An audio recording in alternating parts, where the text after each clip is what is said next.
Dimp Digital presents the DDT WrestleCast.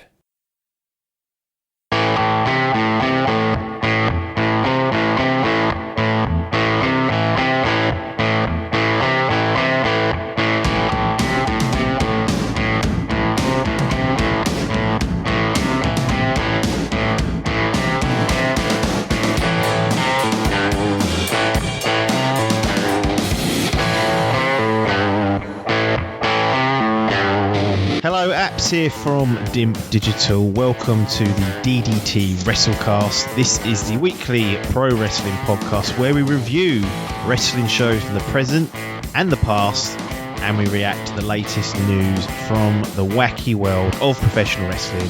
We are here every Friday on your favourite podcast app and YouTube, absolutely free. I'm joined by the current Dimp Digital Fantasy Gaming League champion. It's Le Champion himself, Paper. It is me indeed. I am here again.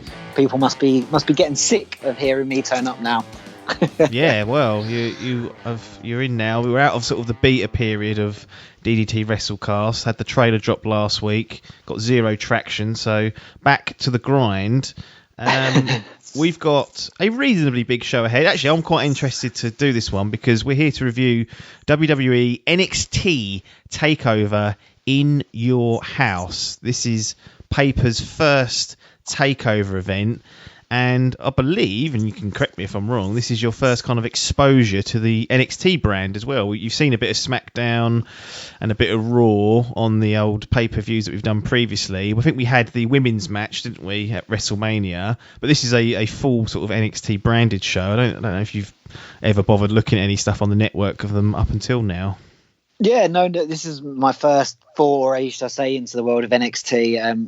I had, as you're right, on WrestleMania, saw the Charlotte Flair Rhea Ripley match. Yeah. Actually, I think we both complimented one of our favourite matches of the whole of WrestleMania. Yeah. At the time. I think it might have even given, you might have said it was completely your favourite. Yeah, it was. So yeah. It was, and I think it was my second. So yeah, it was definitely interested to watch this. I have seen bits and bobs, I would say, on like the old YouTubes, as my dad would say. Yeah. But nothing like, I would say, like a show or a full match. Bits more around sort of like, William Regal talking about it, or Triple H or HBK talking about it. So sort of the old school wrestlers that we would know from our sort of heyday of being into the whole sort of WWE universe, or then the WWF universe. So I was quite keen to understand it a little bit more. I appreciate there's an NXT UK, which once again, never watched any of that, and I'm pretty sure that doesn't involve any of what we watched, the In Your House stuff. I think that must be completely separate, and I really don't know how that works. Maybe you could give me an overview.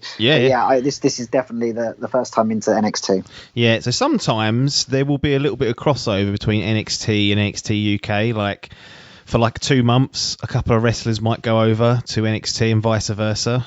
So that's happened.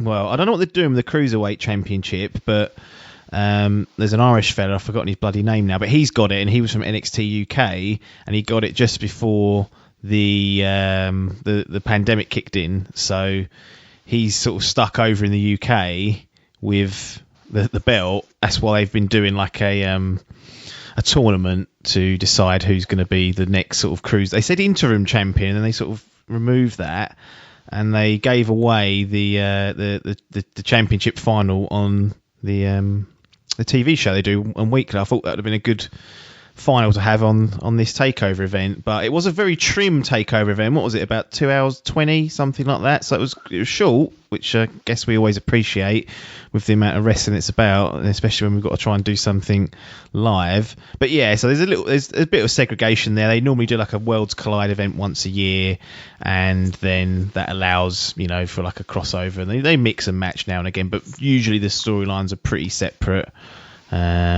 That's how it works. But we will get into In Your House, or TakeOver in Your House. I keep saying In Your House because it's an old pay-per-view model that was used by the WWF back in the mid and late 90s. But we'll get into all that in just a moment. But I've got to let you guys know that if you enjoy the DDT Wrestlecast, then obviously tell all your mates where we're available, which is pretty much everywhere if you're into podcasting or if you're on YouTube.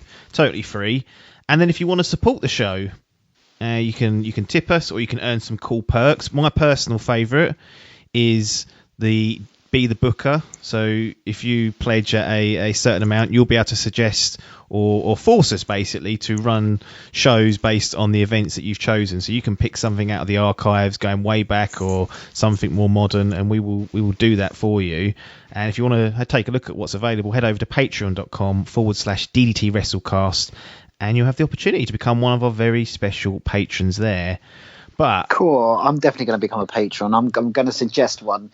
I'm going to actually be able to get some saying in this podcast. Yeah, you will. Yes, you definitely will. I think the tier might be a bit high for you, but maybe we can arrange something offline. Takeover in your house. Have you ever seen any of the old WWF shows that had the in your house branding? I think you probably would have missed it because the Attitude Era, they kind of phased it out. But I don't know if you've ever seen anything historic with In Your House branded over it. But I'm sure you could gather from this at least that it was they were sort of doing a bit of a throwback, a little bit of finger pointing and laughing at the In Your House sort of early 90s style. But it had a very different feel to it, this event. Yeah, I hadn't seen any of the In Your Houses previously. But I sort of enjoyed that little bit of throwback, to be honest. I think maybe because we've been watching quite a bit of throwback wrestling recently, as people can tell if they've been listening to the podcast. But it was to me, I did enjoy some of that, and I like the way that, and I forgive me on the guy's name, but the sort of like semi-presenter guy that was at the start and throughout, like they brought him back into the fold. Correct, and I assume that was, if you'd watched a previous bunch of In Your Houses, that would probably be quite nice, they brought him back and stuff like that. And so I feel like it was done in a nice way. It was done as a fun sort of goofy nerdy thing, but I don't think it was done in a goofy nerdy sort of like we're laughing at you. It's sort of like, this is just good fun, and let's just enjoy it, and let's just try and do something a little bit different.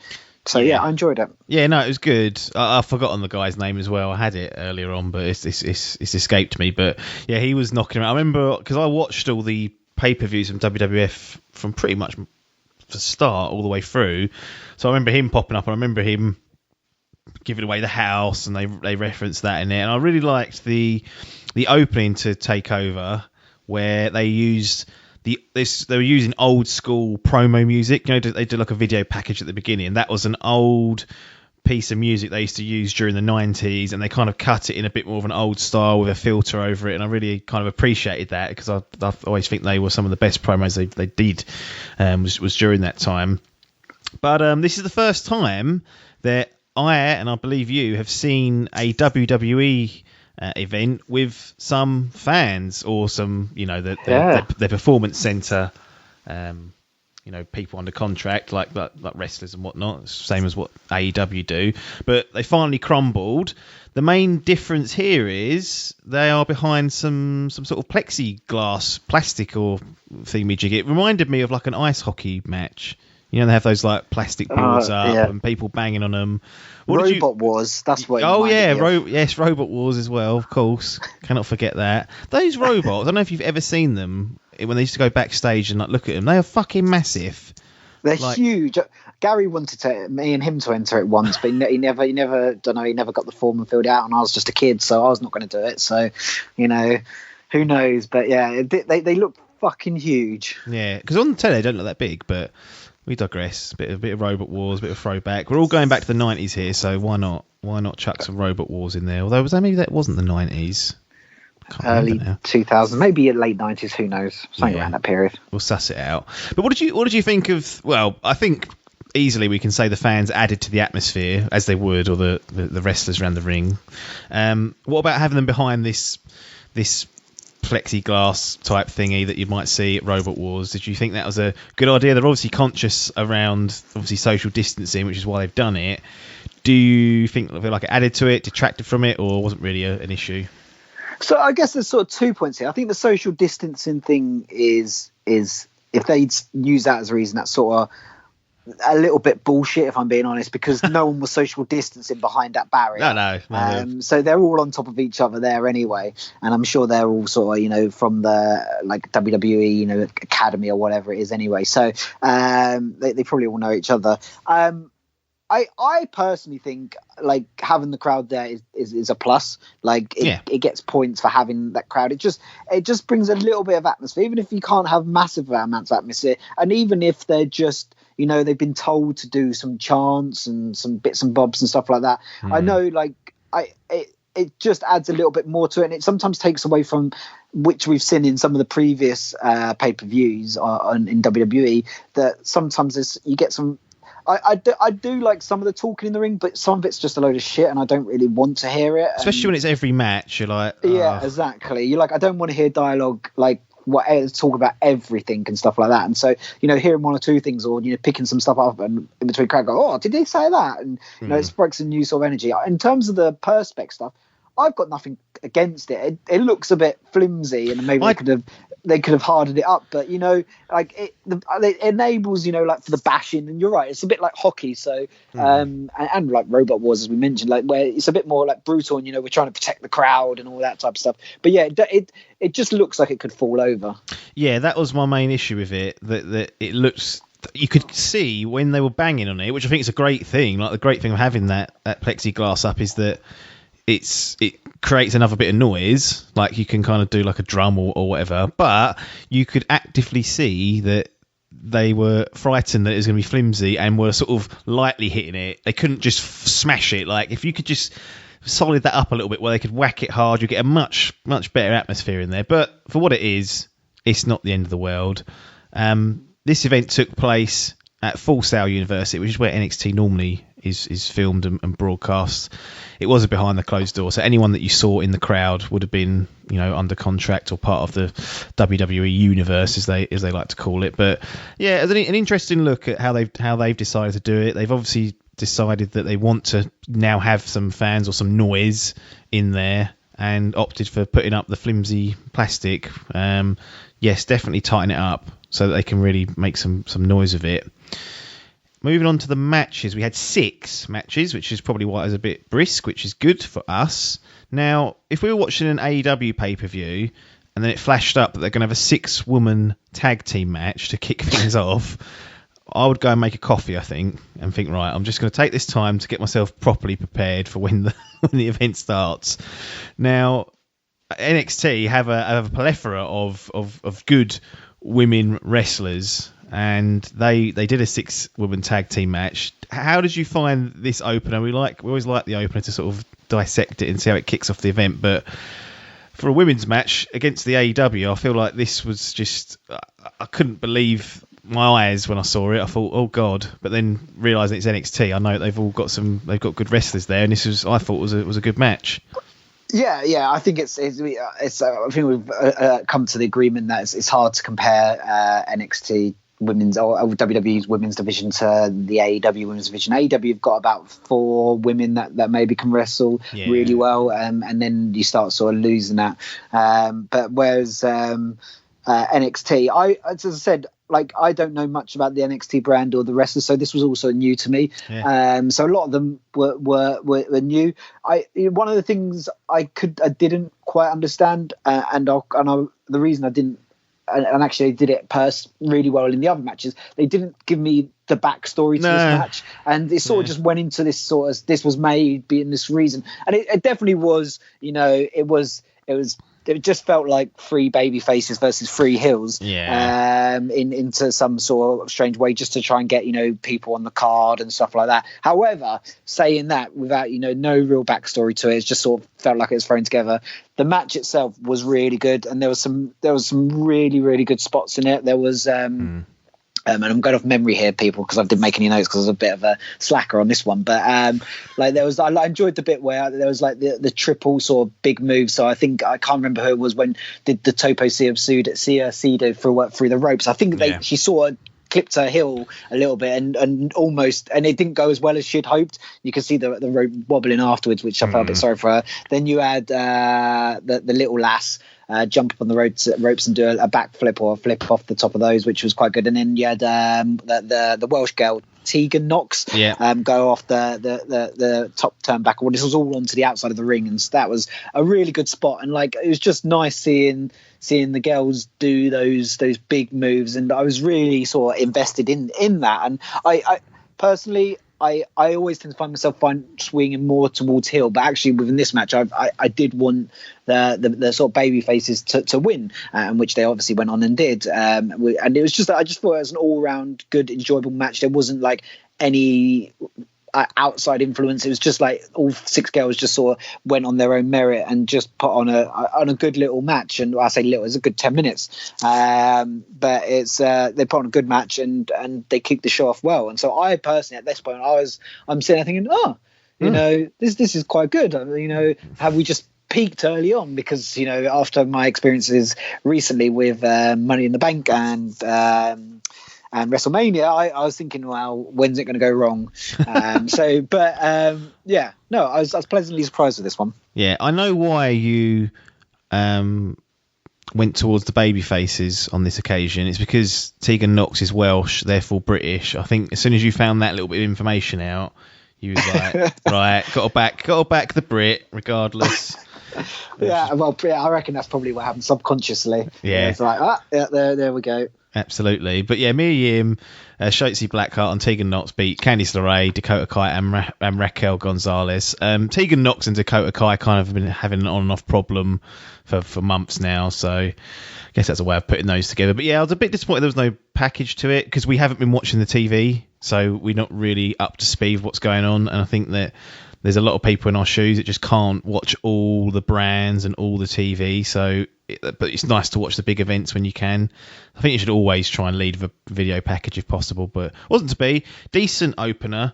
Absolutely, to my mind, proves that, you know, the women are above and beyond what AEW have currently got. Not just in terms of like a talent. I think the best in NXT are better than the best in AEW, but there's more of them. There's more of them that are at a much better standard. So that really showed there when you've got 6 of them in there that are going to put on a great match, and then another 3 later on, which again, maybe spoilers, but put on a decent match for my liking as well. We then moved into Finn Balor versus Damian Priest in a standard sort of singles match. Finn Balor, kind of like a badass babyface. He started off as a heel when he come back to NXT. There's a little video package building this one up on your Damian Priest. Have you heard of Finn Balor before? Like just in passing? No, I hadn't. But he'd won the Intercontinental title or something before. And he's won the Intercontinental. He's won the unit. So he started in NXT, won the belt. Then graduated to the main roster, and that's where he won the Intercontinental, and also he was the first Universal Champion. Not that belts mean anything up on that roster, so probably worthless.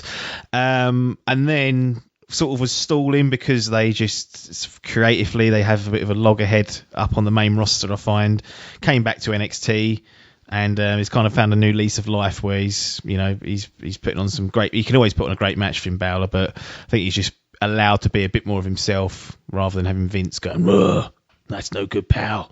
Triple H kind of gives him a bit more freedom, but he took on Damian Priest. What did you make of this match? Second one in. I thought it was a solid match. Like it was I wouldn't say it was better or worse than the match before. I just felt like it was a nice, solid match. It was obviously a different style because it was a singles competition. Yeah. But I from an outside perspective with Finn, I couldn't. Maybe they led in with the story to this, which is nice. I enjoyed the VT at the start. Yeah. And actually, to not keep repeating myself, they did that actually for every match after this point. Yeah. So that was good. I couldn't quite understand. For me, I didn't know where my loyalties fully sat in terms of if I was being a neutral between Finn and Damien. Like obviously, you know, Finn's Irish, so you know you're repping the Europeans and stuff like that, and so you go, hey, but expand the net as far as we need to go. Keep pulling them in, Finn, you're right. It felt like Finn was the heel, but it was also like a heel that people tend to like. Yeah. And Damien felt like a baby phase, but like a complex babyface that you could think, oh, I'm not too sure about. So yeah, it was a bit of, it felt like some murky waters in this match for me. However, like the actual match itself, like some really good spots again, some really impressive wrestling going on there, and as I said, for a singles match, it didn't feel long, and it went 13 minutes or something like that, and that's sort of going into the realms of where matches can feel long if they're not very good. This one was good, it kept going backwards and forwards. I just felt like it was just a nice match. It felt good to me. No, it was a good match, and Finn I had to go over. He's just on a different level, really. But Damian Priest is doing well, and he looked decent this match. They took a few nasty bumps on the apron, which they've done a few times tonight. And then Priest took a nasty one off the apron onto the steel steps, and I was like, that one looked really. He fucking rolled painful. the back as well. I was like, Jesus, like some of the stuff. I don't like these. I don't mind the apron bumps. It's not my body, but they do it in AEW a lot. Like modern wrestling, they just seem to think, right, what can we do to up the ante? I know what we'll do. We'll Death Valley Driver someone on the apron in the hardest part of the ring. You just think, don't need to do that. You're definitely right, Pete. Wrestling seems to be making a big thing about doing spots on the apron. I as you mentioned, I was more sold by the spot onto the steps.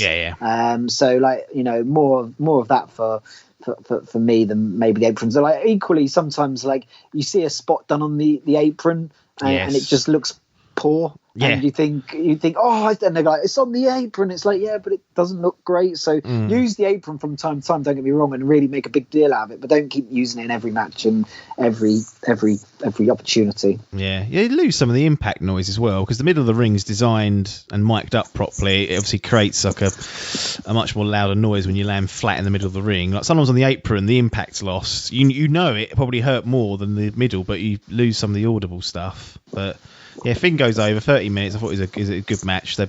Finn's a great worker, and Priest is as well. We then had the NXT North American Championship match. Now, before we get into the match itself, what do you think of kind of like the second title just being a North American title? Like we've seen intercontinental titles on our travels, we've seen US titles on our travels. AEW have gone with the TNT Championship, and NXT have the North American title. What do you make of that as a representation and a name? I quite like the second belt. Like I feel like it enables you to do something else, like instead of just everyone just being packed, but no, it feels like a bunch of people not doing stuff. So I do like the second belt as long as it's being maintained its integrity, and it feels like it is here. As I've only seen one match. I can't, maybe I'm commenting wrong, but it definitely felt like it was in this match. I guess sometimes my concern with like things like the North American title or the European title is I don't understand. Is the title just saying we're representing the area, so you can only ever win it in North America, or that the company is based in North America, so it's North America, or can only North Americans win it? And sometimes I get a little bit muddled in terms of why name it after a location, should I say, within the world? Why just not just call it I don't know. I just maybe just drop the location names, whatever they are, European, North American, because it just doesn't feel like it needs that. I appreciate they're trying to think what's smaller than the world title. Well, we can just name it after a continent. That's sort of pretty big, and that's sort of small, and that's my assumption. And we're based in North America. But maybe if they just called it like the regional title or something like that.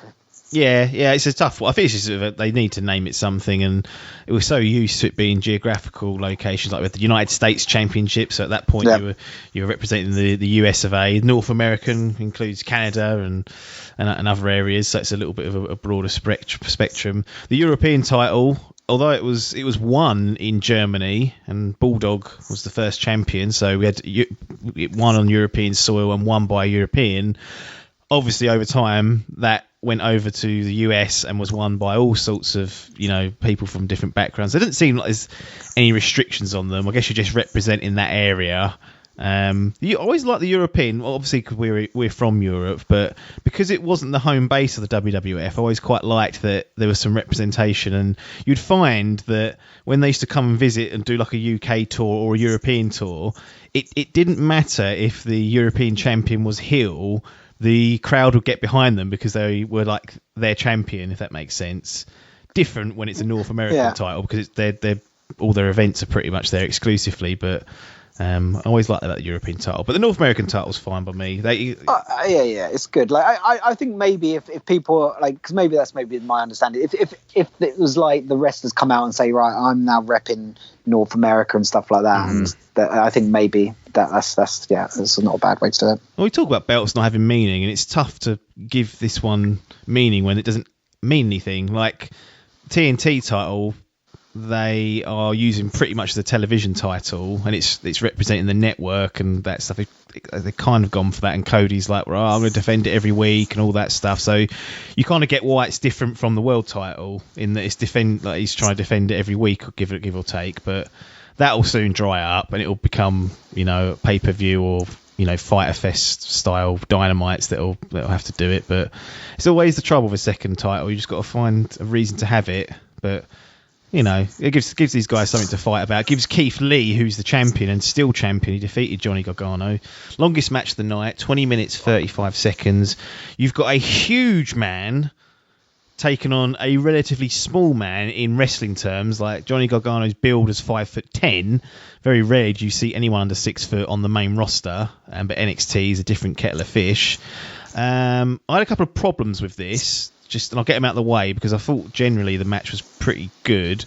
But first of all, we get the little story package about Keith Lee and Johnny Gargano, and then we find out that Gargano's stuck keys in Keith Lee's eye. And immediately I thought, cool, that's what Mox had happened to him when Jericho stuck that spike in his eye. And then I thought back to Moxley and I thought he had that done like mid-January. And he wore an eye patch all the way till the end of February, like selling the injury like it was a genuine injury. Not here. Like Keith Lee was almost blinded one week and he's fine the next week, and he even gets stabbed in the eye during this match and sort of no sells it. I just kind of thought that's a bit of a silly gimmick if you're not going to make a big deal out of it, because it means nothing. And then secondly, again, to do with the foreign object, the keys that he was using, Johnny Gargano comes out the door. I like the fact they used the door at least once. I had one wrestler come out through that of the set. He stands there all smug, referee's in the ring, watching no doubt. Johnny Gargano takes the keys that he used to unlock the door, a foreign object which is illegal in the ring, puts them down his trunk in full view of the referee, and the referee just lets him have them there. Doesn't even question him. And I'm like, why is that being let off? He's got an illegal weapon in his trunks. Back in the day, they used to feel them. They used to do like the whole we're going to feel around your legs, around your trunks, and then that was to say that they had no foreign objects on them. But he fucking stood there and watched him put them keys down there, and he got to use them. Having said that, those two things aside were the only things that annoyed me, but I assume you probably even didn't pick up on those or weren't that bothered as I was. I wasn't so bothered on those. I was bothered on a couple of other things, actually.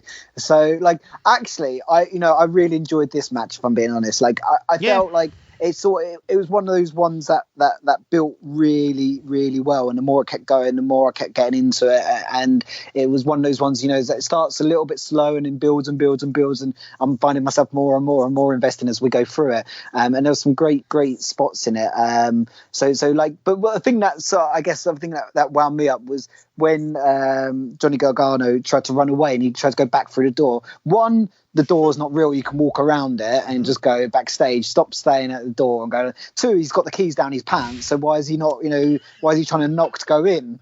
Like, he's so that to me was a bit of a, like, just a bit odd, I didn't think it needed that part of the match to me, but like I could have got him like trying to get away, but that door instant was a bit like, there's two other options there that are pretty obvious, and no one's going to let you in because it's a set.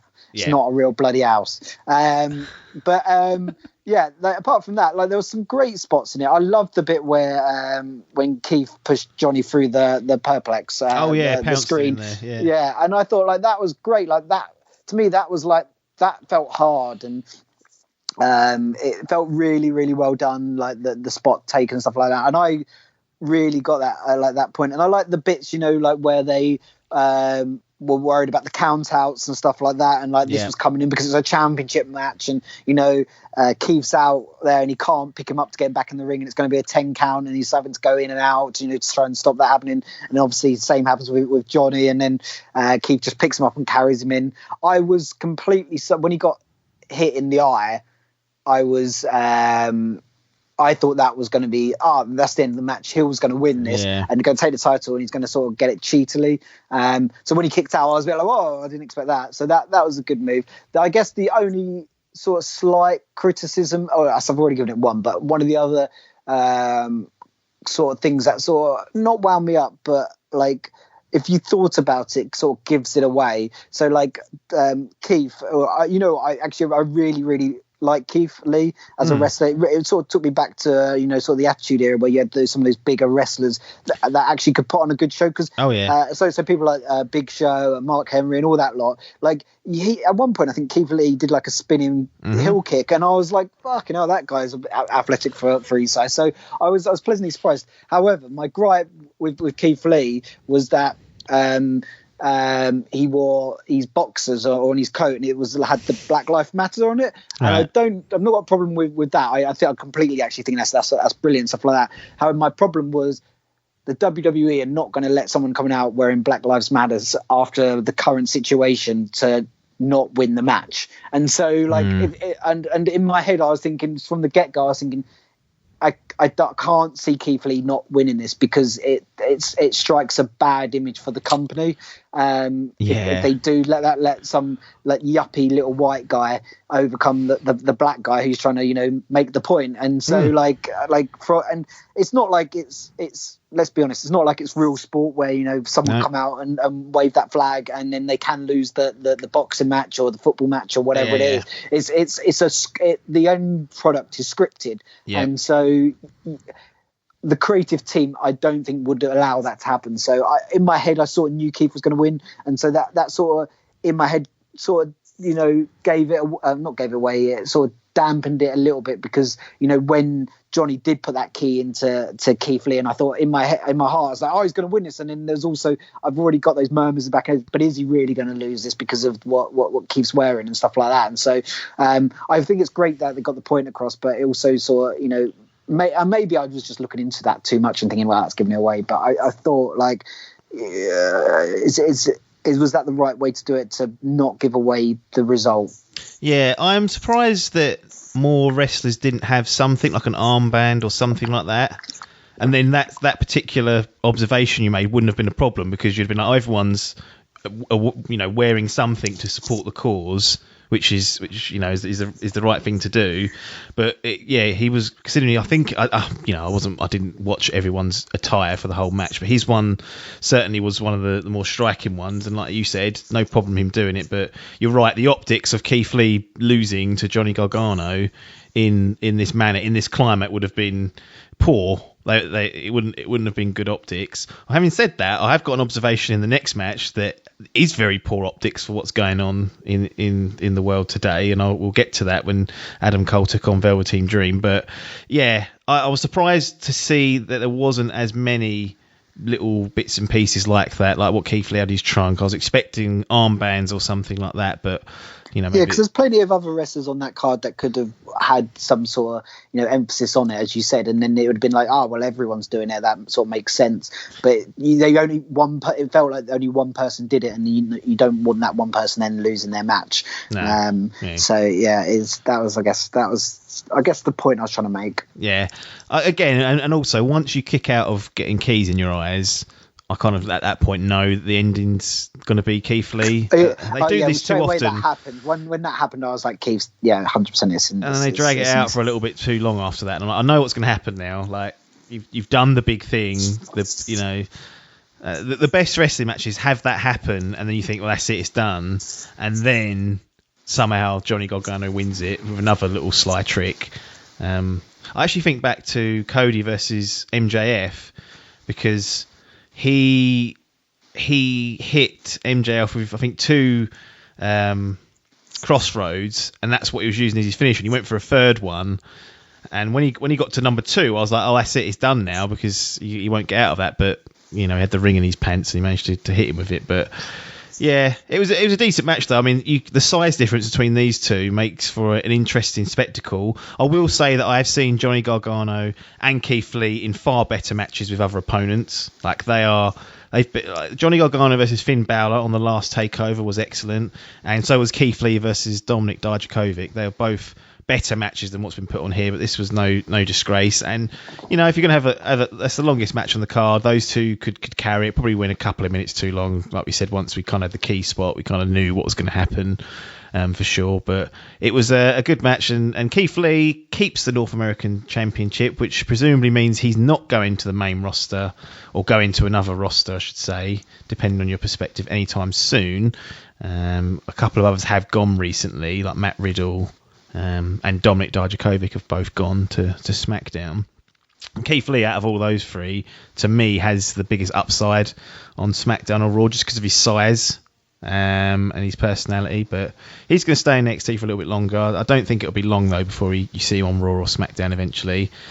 And then we move on to what feels like now, like the obligatory cinematic match, where, I like your analogy of, we go from pro wrestling, which is theatre, live audience or an audience shot in one take, to cinema or a TV show where it's cut, it's edited together, it's a completely different kettle of fish.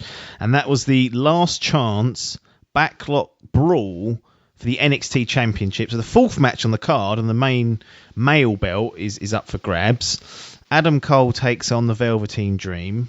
What did you think of the lead-in video package for this? Did it do enough to set the scene as to why these two were going at it, and that this was Velveteen Dream's last chance, whilst Cole is the champion if he were to lose?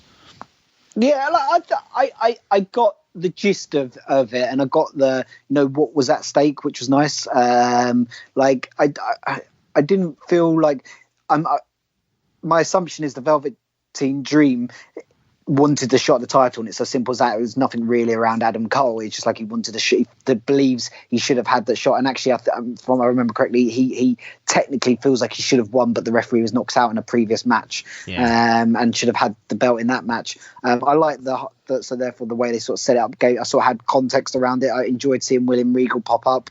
Yes. I think that was the only time he popped up during the show. Mm-hmm. And it laid some stipulations on the line, which suddenly adds a bit more emphasis to the match. I like the way that, and people don't seem to do this so often. Like, for example, we always refer back to AEW, but like Cody Rhodes, if he lost, he never gets a shot at the title ever again. Whereas this one, he lost, he doesn't get a shot at the title again as long as Adam Cole is against Adam Cole. So it doesn't stop Velveteen Dream being able to challenge for that title in the future. It just means, well, Adam Cole's got it, and it probably.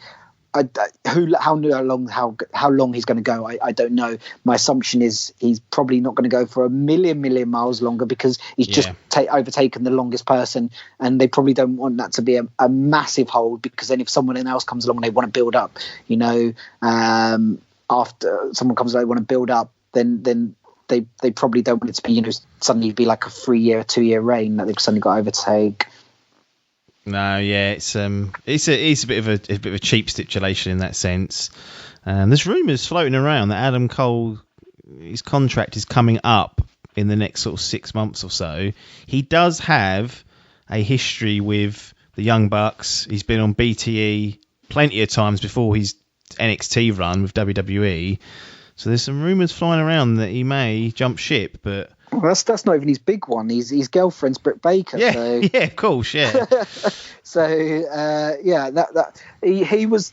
Well, obviously, I knew Charlotte and Rhea from previous from WrestleMania. Yeah. And Charlotte, obviously, because she's pretty big. But I would say Adam Cole was the only one on the whole roster that I knew of before, and the only reason I know of him is because of AEW and just watching some stuff that's previously been on that. Yeah. So it'll be interesting. I think he'll stay put in NXT, to be honest. But he's another guy. Like, NXT's kind of expanded in the last 6 to 8 months, because they've been going live every week on Wednesdays. But again, I just have a feeling that if you went to Raw or SmackDown, you'd just get swallowed up there. So it's either stay put in NXT, go to one of the other rosters and just kind of be middle of the pack, maybe get one decent run, or go and join your girlfriend in AEW. Just don't split up, and otherwise you'll cause real risks in the backstage area. But yeah, so this was a cinematic shot match, the Backlot Brawl. Don't really know what a backlot is. It looked like a car park to me, but it was actually a stage. It was like a set almost, which I know that Full Sail do have because it's at a university and they've got drama and whatnot there. I did not like the presentation of this match one bit. I hated the fact that, especially early in the match when they was in the ring, the headlights.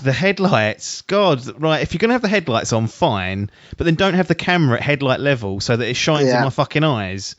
I was like, who's fucking put that together? I reckon we could have done better in media studies of Paul. Yeah, straight away you said the earlier part of the match. That was my biggest gripe with it. I preferred it when it went out because I suddenly didn't have headlights in my vision every other shot, and they because it was a cinematic shot, there was a lot of cuts. So that did wind me up as well. Yeah. So ignoring that, it was a just under 15 minutes, 40 minutes 57 seconds according to what I'm looking at here. What did you make of the match itself? I've said I'm not really a fan of cinematic matches, although in this one, I don't think they did anything that made me think that couldn't have happened in real time, other than the obvious fake blood on Adam Cole's arm when he fell onto the windshield of the car. That clearly was just painted on or something. It looked like garbage, but I don't think they did anything. I didn't have any Matt Hardy transforming under the water is what I'm getting at. It felt like this could have just happened as it was, just with a couple of like artistic camera shots. I don't know if you picked up on anything that you was like, oh right, that's it, I know this is now pre-recorded and no good. No, I agree. I'm still not a fan of the cinematic match, and the sooner we can sort of put it to the side, they won't. No, even when the crowd's back, they'll do one match. They'll keep doing it because they think it's funny or they think it's good. But putting that to the side, it was definitely. Should I say it's moving more in a direction that I would appreciate more. Yeah. So, like, you mentioned, I don't enjoy stuff where I think, well, why the fuck's that happen? That makes no sense. Or this just looks staged and stuff like that. Or not staged, because you get stuff that looks staged in the ring because it's like theatre. But it didn't feel like there was any sort of cuts and you really think, well, that's just stupid. And now I know it's just not real. It did feel at least like they were trying to have a match. My problem is with these things is just there seems to be too many cuts, and I think that's the problem. I feel like if they could probably get away with doing something like that, just slow the cuts down, don't have so many cinematic cuts where you're having this, that, and every. It just doesn't need it. But yeah, it's it's going more in a better direction. It's definitely the best one I think I've seen from WWE. I still prefer the Stadium Stampede over this in terms of cinematic. However, I would definitely, we've mentioned before, there's stuff on the Stadium Stampede that we would just drop. They betrayed me. Yeah, they tricked me into thinking they were going to do it properly, and then they fucking put Matt Hardy in a resurrection pool. Yeah, but we won't go there on this podcast. Go back and find the archives. Fuming. No, I was relatively. I know you mentioned about the blood on Adam Cole's arm, but I was relatively sold by that. So I there looked like little tiny bits of like glass fragments in him and stuff like that, and I thought, oh, what's going on there? So all in all, it's not the type of match I would want to see, and it's probably my least favourite match of the show, if I'm being honest, and that's probably going something considering we're going to talk about the next match after this. But it's I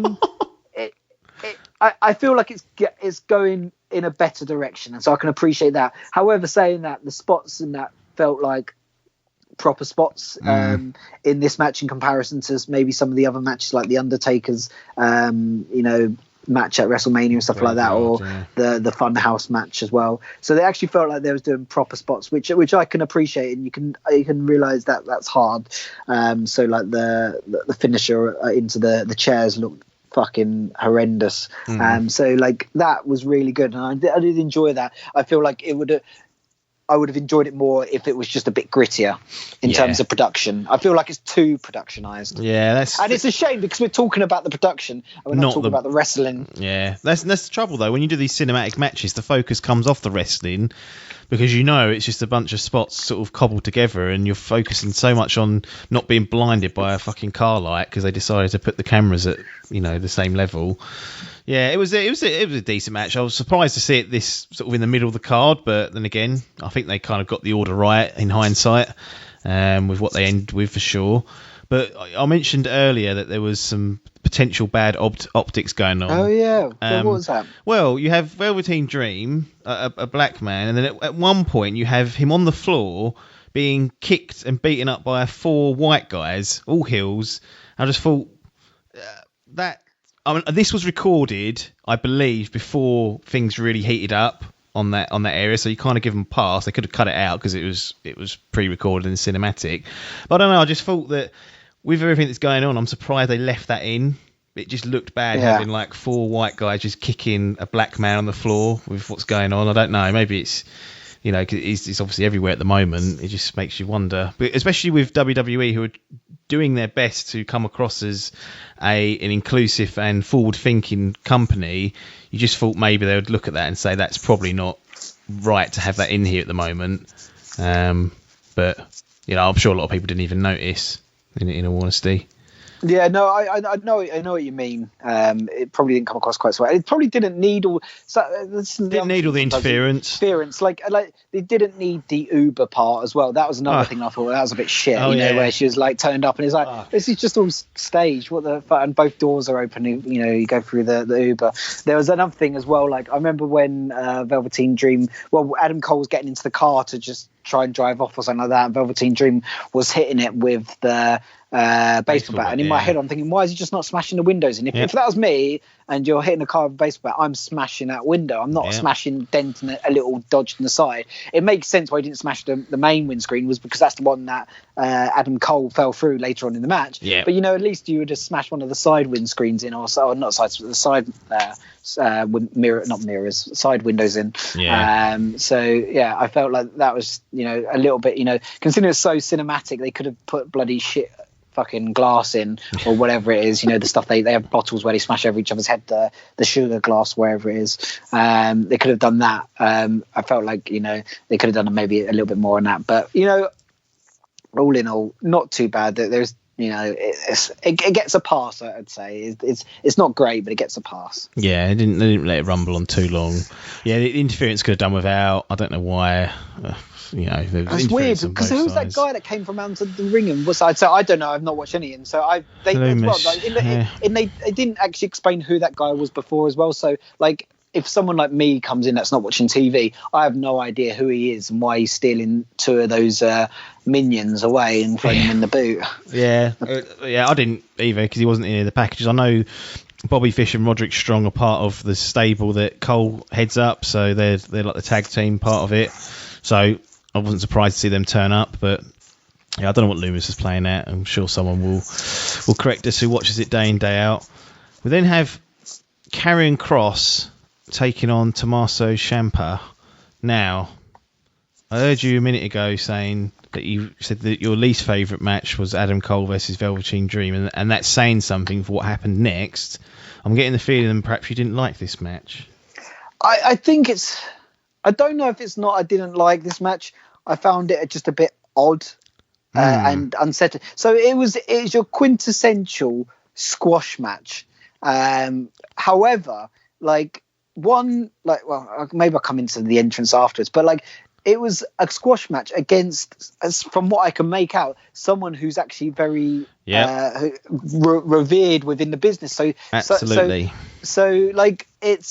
You've got this if he's doing that to one of the guys that's one of, if not, could easily win the world championship in NXT, then surely now this this guy is like the kingpin and can do anything. And like I maybe on my knees because we've been watching a lot of AEW and all these big guys are coming in and they're getting squash matches against nobodies and you're like, oh well, they're just going to go over. Well, he sort of has a squash match against, you know, this big name for the brand, and suddenly wins really easily, and you think actually, so it's actually, I guess it cemented his place.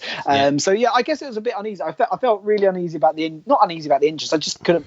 It's weird. It's like a Aunt's noir film or something like that, and it was a bit strange. But and he like had these big eyes, and I don't mean it was bad in a bad way. Actually, I think it probably was okay, and there's lots to talk about. I just feel uneasy. It felt a strange match to me. Maybe not in a bad way, but just different.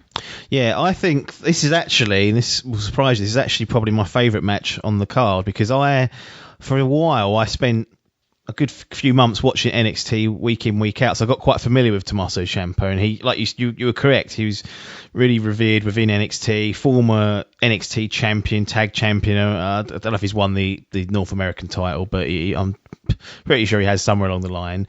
But he's been main eventing. I think he's appeared in like 13 takeover events or something like that. Like he's a big deal in NXT, and Karrion Kross is relatively new, been there like a couple of months, and this is the establishment match. This puts him, you say now, you look at Karrion Kross and you go, okay, he means business. He is at a level where if they had a good babyface champion, not saying Adam Cole's a bad champion, but he's a heel at the moment, Karrion Kross is the man to take that on. And actually, we speak about AEW and looking at some of the bigger guys they've had come in and just do squashes, like Brody Lee. Who's the other big fucker that had come in and start squashing people? Cage, yeah, he's coming as well. Was there one more? Yeah, Lance Archer.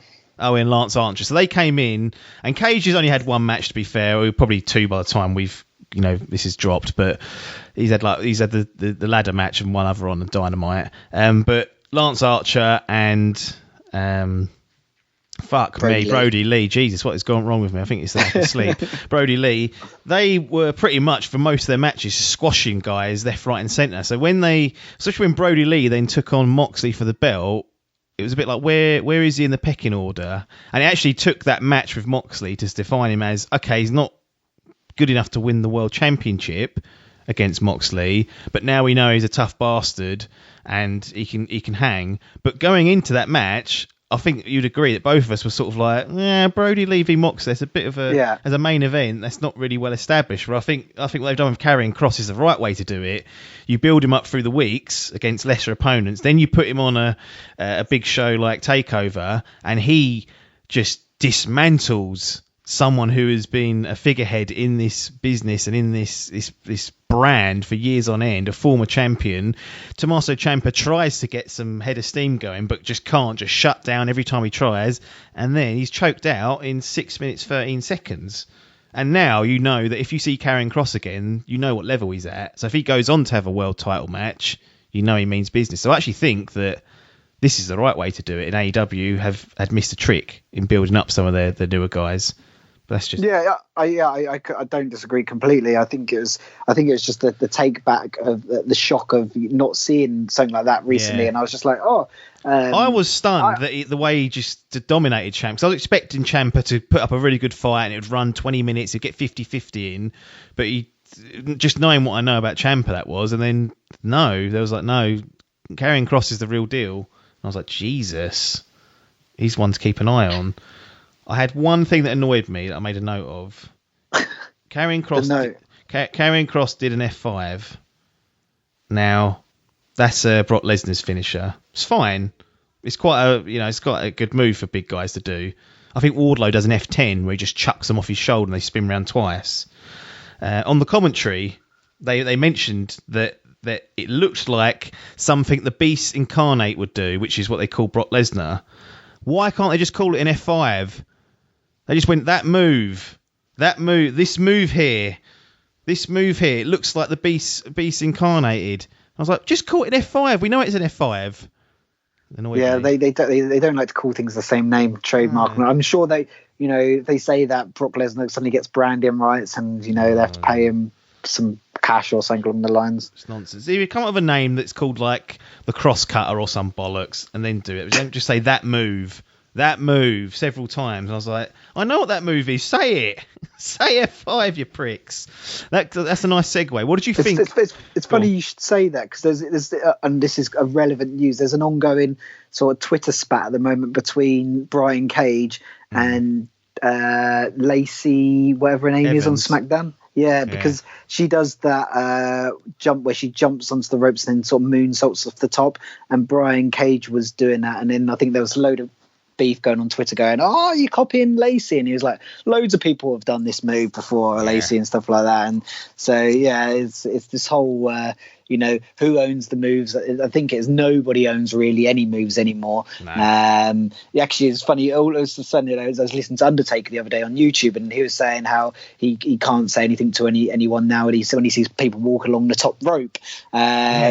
Like that was always the Undertaker's thing, walking along the top rope, but actually now there's guys doing it day in day out there in WWE, so he can't be having words and stuff like that. I get it if you're trying to protect your move and you're still within that company or that brand, absolutely, but like if you're not within, you don't own the whole world of wrestling.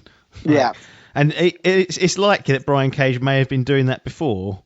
He definitely was. Yeah, and he was doing it on Impact that less people watch, and I don't know if he's doing it before Lacey Evans. I don't know if anyone will know the answer to that question, but yeah, you don't own a move across promotions, I'm afraid. Within the same promotion, absolutely protect finishers and strong moves. Do not let people do your finisher just willy-nilly. That's why I don't on AEW, like QT Marshall uses the QT cutter, which is basically a diamond cutter, but everyone does a cutter. Like every match, there's a cutter assault. So I'm like, that's his finisher now, and it just makes it look weak shit. Anyway, we're talking about NXT TakeOver in your house. I wanted to ask you about the commentary, because I find that the Raw and SmackDown commentary teams, they're pretty terrible. They just say stuff that normal humans wouldn't say. They so formulaic, and they sound like robots half the time.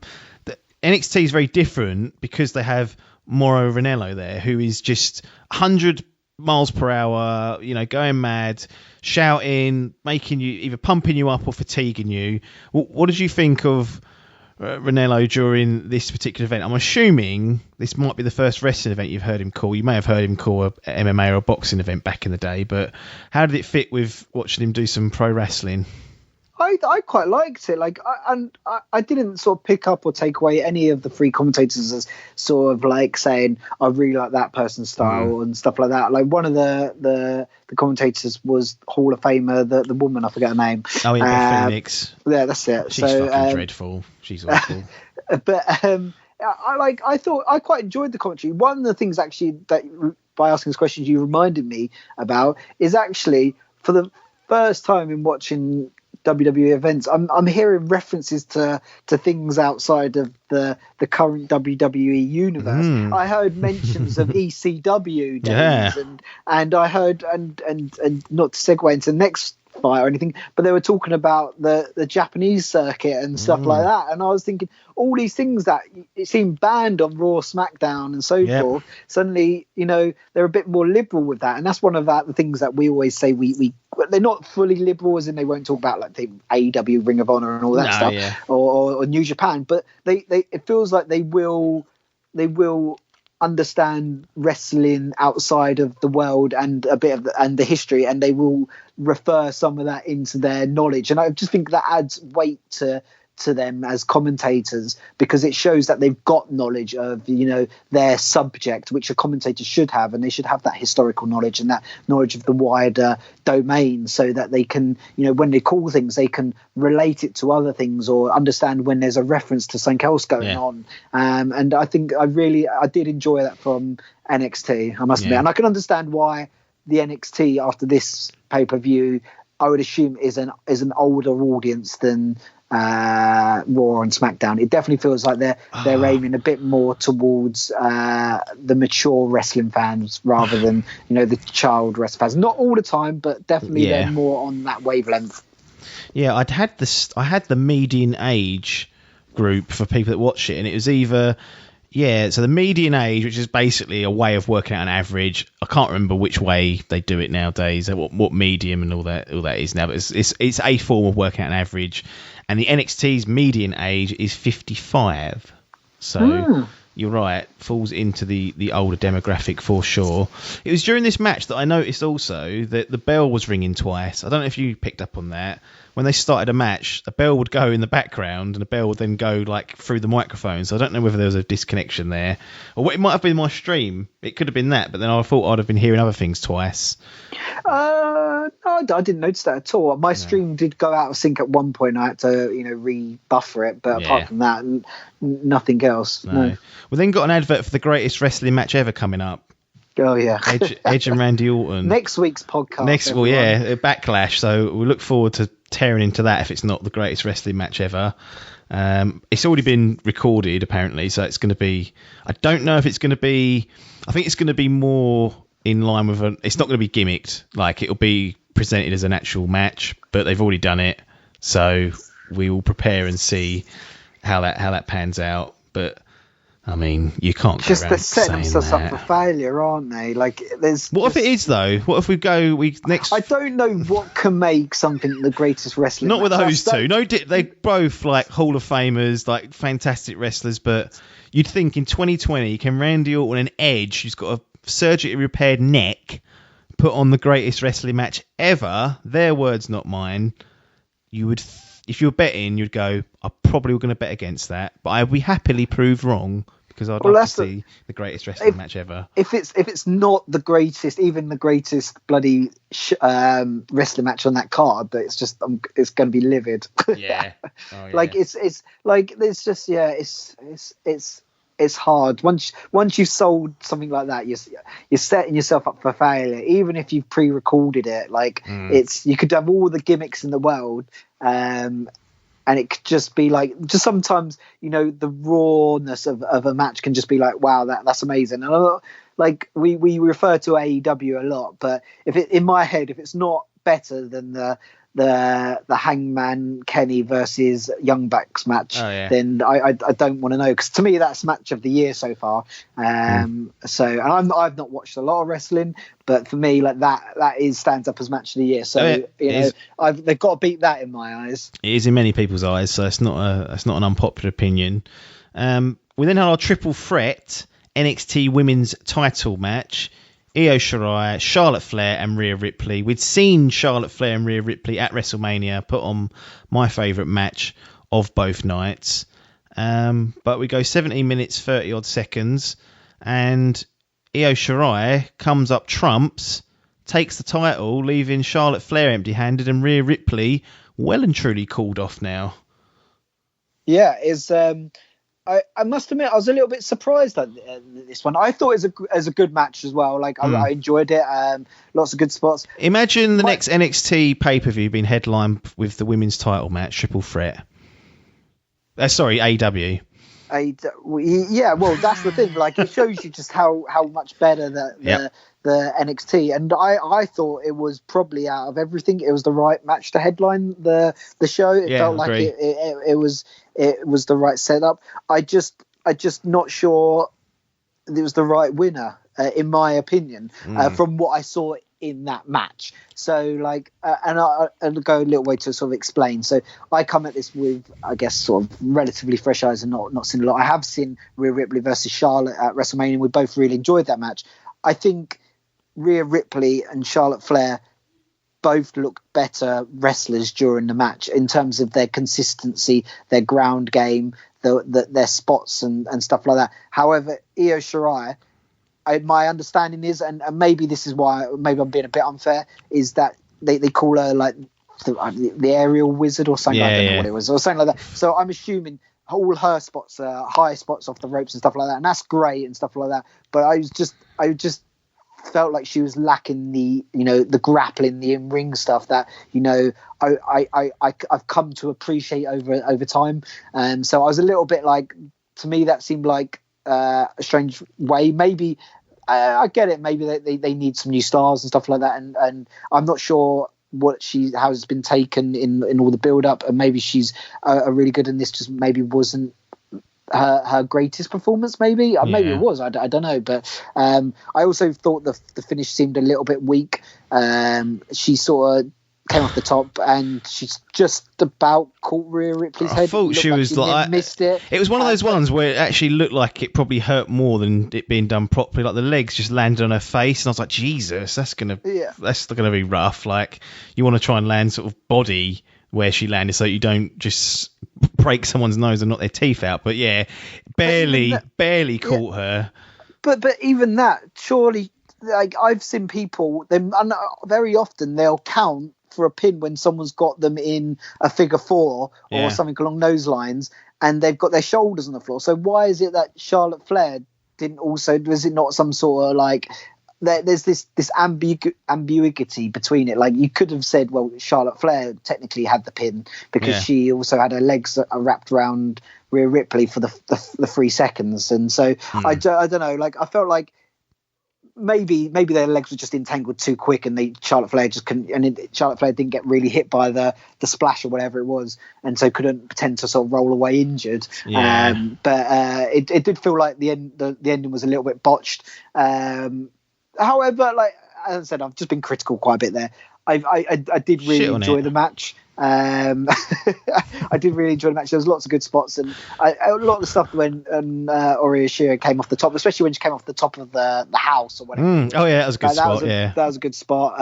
There was some really good, just some aggressive stuff in there by Rhea Ripley, and even by Charlotte Flair as well. I do like watching Charlotte Flair. I think she's really, really good. She's a really technically sound wrestler. Yeah. She's definitely, learned from her father and can play a really good character as well at the same time. You can always just the smirks in the ring and all that, just what I call like the softer stuff. Not like the wrestling, but the stuff, like that's telling the story. She's really, really good at, and so I can appreciate that. So yeah, I was generally really quite impressed with the match itself. As I said, like I'm not sure I agreed with how it finished, but I'm not the booker, I'm not writing it, and I could no, I'm not. So Triple H, if you're listening, but I would like to see where it goes, to be honest, because I'd like to, because Io Shirai is also. You could see in that match she's physically a lot smaller than the others, so I don't want it to turn into I wouldn't want it to turn into a similar type of scenario where where Riho held the belt in AEW, because I just felt like she looked too small sometimes, and like against the people she's coming up against. I kept putting against Nyla Rose. I was like, what are you doing? Find someone of equal size. But exactly, you want to see some people, like matching up and stuff like that, and so sometimes that can lose the immersion. But I'm not saying it's the wrong decision or anything like that. Maybe it just caught me off guard a bit. Yeah, because I think after the WrestleMania match between Rhea Ripley and Charlotte Flair, I'd speculated that this is the right thing to do. Like, have Charlotte Flair beat Rhea Ripley. Like, she's not ready just yet, but over the course of the year, build Rhea Ripley up. Then when they next meet, perhaps she gets a win over her, and then you have like a third match where she cements it and beats her. But then they've got Io Shirai now that's won it, and I wonder whether Charlotte Flair is going to stick around. She's been working on all the brands. Yeah, she did 3 matches in 3 days. I saw someone I was watching saying, "God, she was on SmackDown and on Raw." And I think she's potentially got a title shot or something now lined up. I don't know, maybe I got that bit wrong, but like she's definitely clearly coming away from next, I'd imagine, NXT. Yeah, you'd think so, but you never know. Maybe she'll carry on and keep doing it. So, but then that begs the question of, okay, Charlotte never got pinned for the belt, so she's got a bit of a claim there. I'd always want to settle that. Just triple threats, always a little bit silly in my eyes, in the fact that the champion can lose without technically losing themselves. So there's definitely a claim there, but. Yeah, I'd be interested to see where they go with this, with where Shirai, maybe the Rhea Ripley they meet at some point, but I don't know. A good match though, I enjoyed it. I liked the finish, but I had heard that they'd done that finish before in the last few weeks on TV, so people were like, right, we've seen a very similar finish to that, but it was a bit of a sketchy execution, but I like the idea of her coming off the ropes whilst everyone had forgotten about it, because I thought she was out of the match at that point. I was thinking, oh, here we go, another tap out, but that was a little bit of a swerve, which I enjoyed. But that was NXT TakeOver in your house. I hope they do another in your house next year and just keep it alive, the in your house name, because it does have some classical bits in there that I like to enjoy. But before we kind of score the event, and we've got kind of a semi-new scoring system, which I'll explain in 1 minute. It's really simple. But the question that's forever, NXT was the developmental division of WWE. So you start in NXT, then if you prove your worth and they think we can make some big money off you, or you can do a job on the quote unquote main roster, you are promoted to Raw or you're promoted to SmackDown. So it was intended as a farm system almost. Now they have got it weekly live on the USA Network, competing directly with AEW. No surprise there that it's doing that. But did this feel like a legitimate third brand to you, given the exposure you've had to Raw and SmackDown, or did it kind of feel like still I can tell this is like developmental and that people will be quote unquote promoted to the main roster, or did it feel like a bit of a hybrid where there's bits of it that you go, yep, definitely a legit third brand, but also some bits on there that you go, probably could do with some development, or it feels like a development brand? Personally, so it was interesting to say this because like we call it developmental as well. There's like Finn who's come back into it. So what does that mean? He got demoted? Like so? Yeah. So do you look at it like that, or so? It's in some sort of aspects. Like I don't know. Like I personally think if they're using it to promote people to Raw and SmackDown, it might have started off like that, but it's not how it sort of feels like it from me looking at it now. To me, it feels like it's its own brand in its own right, and actually its target audience is slightly different, and it's more of an older sort of, maybe a more into sort of hardcore wrestling and so forth. And actually, I feel like you could quite happily have big money wrestlers on that are just different, and like that sometimes you might get a crossover pay-per-view where some like NXT will turn up and just kick the crap out of a SmackDown, some guys and stuff, a bit like when ECW TakeOver and stuff like that back in the day. And I feel like that's sort of how it should be kept, because I personally think there wasn't one wrestler there in that show that I didn't think wasn't good. I think all of them put on wrestled really well, and I could see all of the. I could easily get myself invested in that. I said that I wouldn't do Raw and I wouldn't do SmackDown, and having watched the pay-per-views, I still hold by that. But I could see myself watching NXT. It seems a bit more grittier and a bit more, more inclined to what I like. Some sort of proper wrestling, and actually we didn't have any sort of crappy shitty matches in this pay-per-view, which was really nice. We had a squash match, but actually it's a very legitimate type of squash match, and actually it progressed the story and built a character, and it did a really good thing. So for me, like I won't watch it, I'm being honest. Like I'm not going to go and watch it weekly, but I would potentially, if I got bored of AEW, I would, and I still wanted my wrestling fix, I would definitely go and look at NXT. Yeah. I mean, it's definitely, it still has some of the WWE sort of things that I don't like. It just feels a bit sterile sometimes, but it's far less sterile than like Raw or SmackDown. Like has its own kind of identity, and I think the more they keep it separated from the brands, the better in most cases. I think having Charlotte there has been kind of nice for the girls to be able to work with, and they had done a mini invasion angle sort of going back to November where they all invaded like Raw and SmackDown, and actually at that point I switched off weekly because I wanted NXT just to be almost like a separate universe where I didn't have to keep up with Raw or SmackDown. And then I found out Adam Cole was wrestling Daniel Bryan on SmackDown, and I was like, right, that's a really, really good match, but I don't have to sit through SmackDown now to figure out what's going on with NXT. So when they started doing that, it really put me off. They've kind of gone back into their silos again, and I still won't watch it weekly, much like you. I will not commit to it. If I got bored, I'd take a look at it, I guess. If I got bored of AEW, I'd take a look at it. Or maybe I'd look at New Japan, but they don't really do a weekly TV show, so it's a little bit different. But it's certainly out of the three selections you have, Raw, SmackDown, NXT easily is above Raw and SmackDown. Like, yeah. And if they could just promise to keep it to 2 hours every week, you can just watch NXT, not worry about main roster stuff or Raw or SmackDown. I keep saying main roster because it's just ingrained in my head that it's a developmental. But it's to be fair to its credit, it may well still be used as developmental, i.e. they're calling up people like Matt Riddle, Dominic Dijakovic, all that good stuff. But it doesn't feel like that. So they're making it feel like a legitimate brand, which is the important thing. But yeah, I was reasonably impressed with this. I have seen better events from TakeOver. I feel like the energy, they're much like AEW, where they lose quite a lot with the crowd not being there.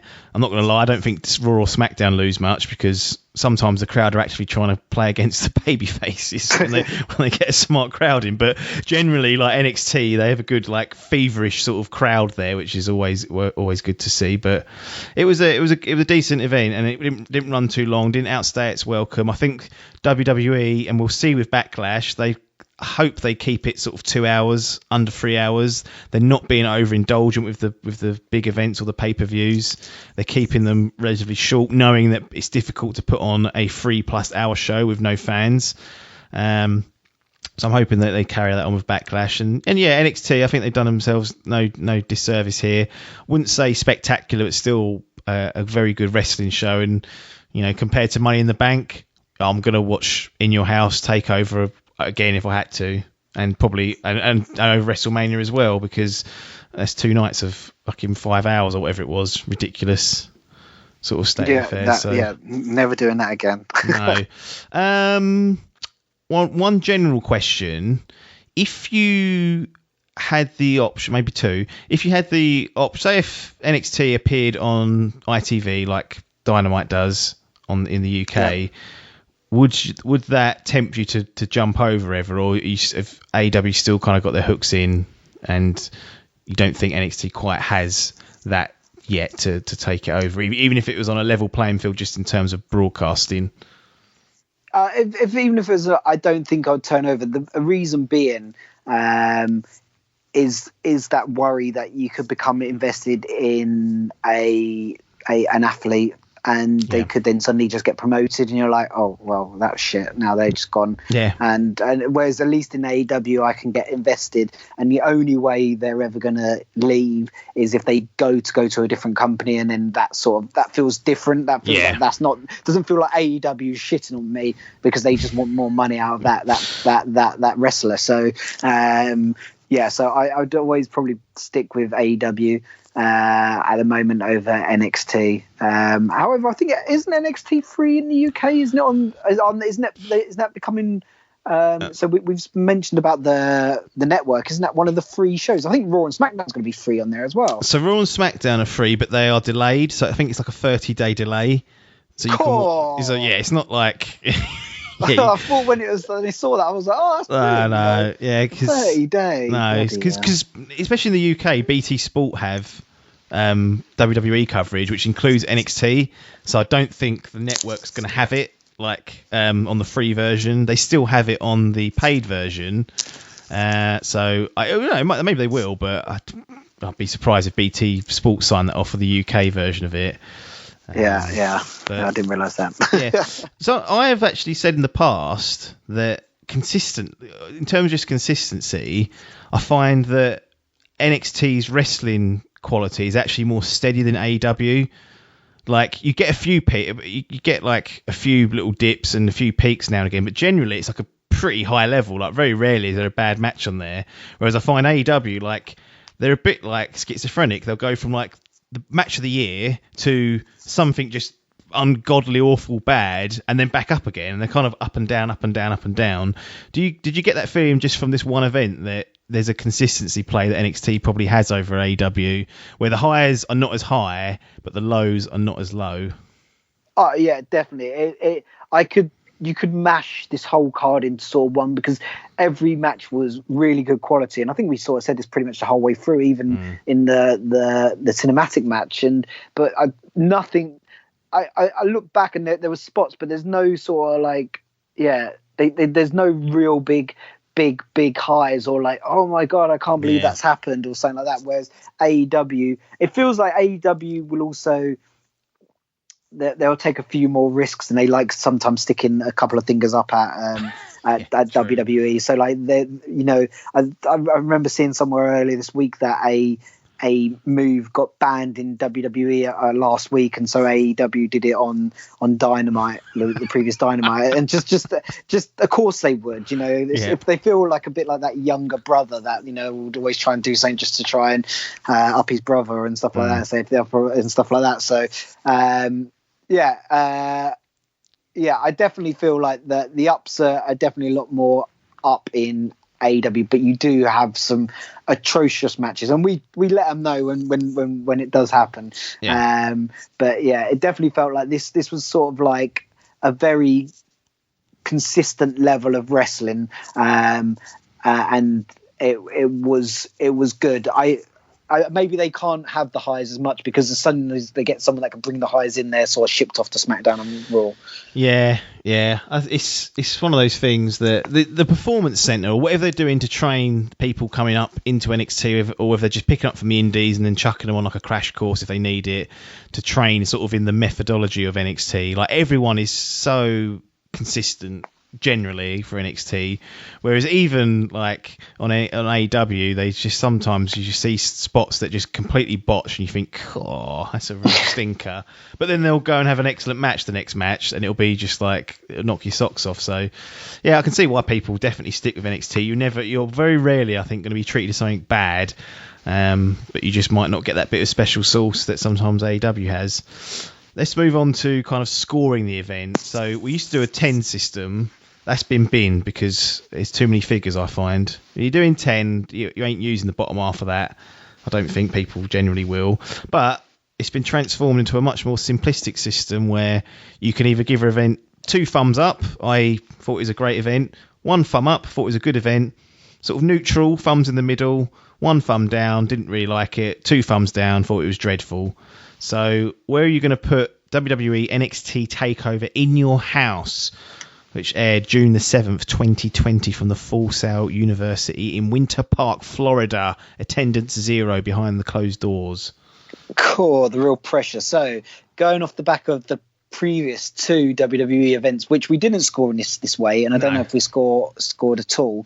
The previous, and by the previous 2 we mean Money in the Bank and WrestleMania, which probably would have scored either 1 or 2 thumbs down. And I've not thought too hard about that, so I don't know which way round. No, I'd agree. But this event, from going from that to this event, I would score it 1 thumbs up. I enjoyed it. Like, it wasn't just like, it wasn't bland as in like I just sort of sat through and went, yeah, that was all right. There was some nice moments in it, and some nice storytelling and some nice flashbacks, and I like it. As you said, there was none of that special sauce to take it to the 2 thumbs up, but it was definitely just, it was just like you've gone out for a nice meal at like Miller and Carter and got a steak and thought, yeah, that was a good steak. I enjoyed it, but maybe they forgot to put on the special sauce after that you really wanted. Yeah, agreed.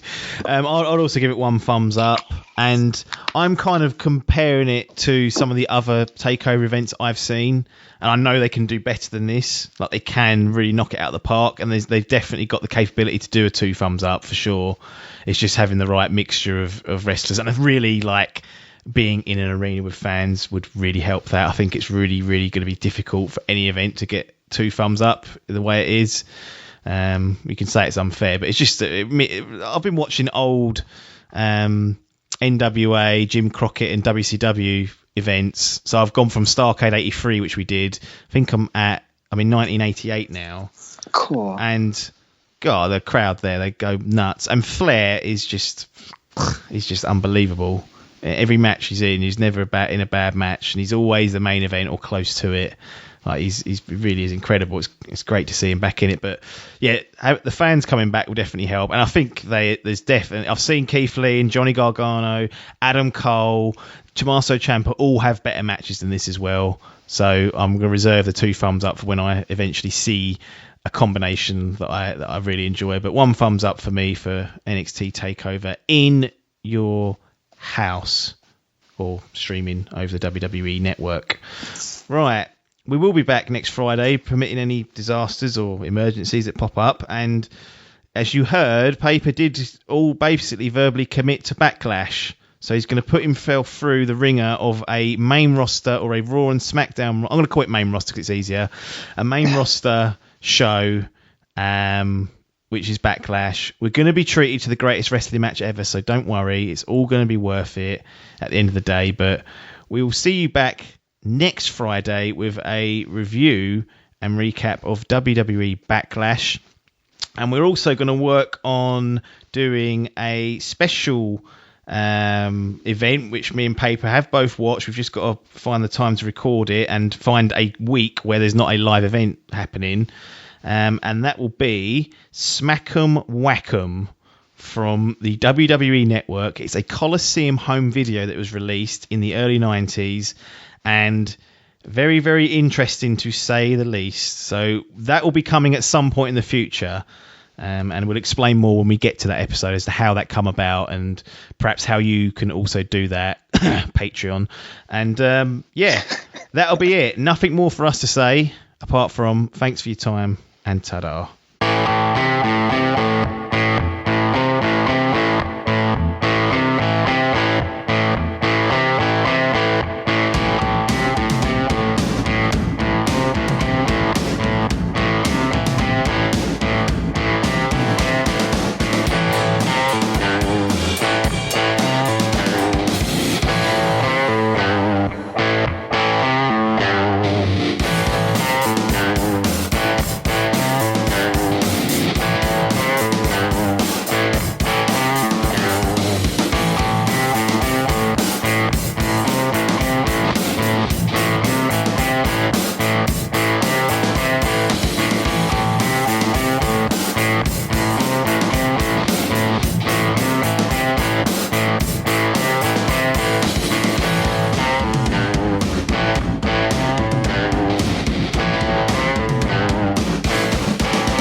This was a Dimp Digital production.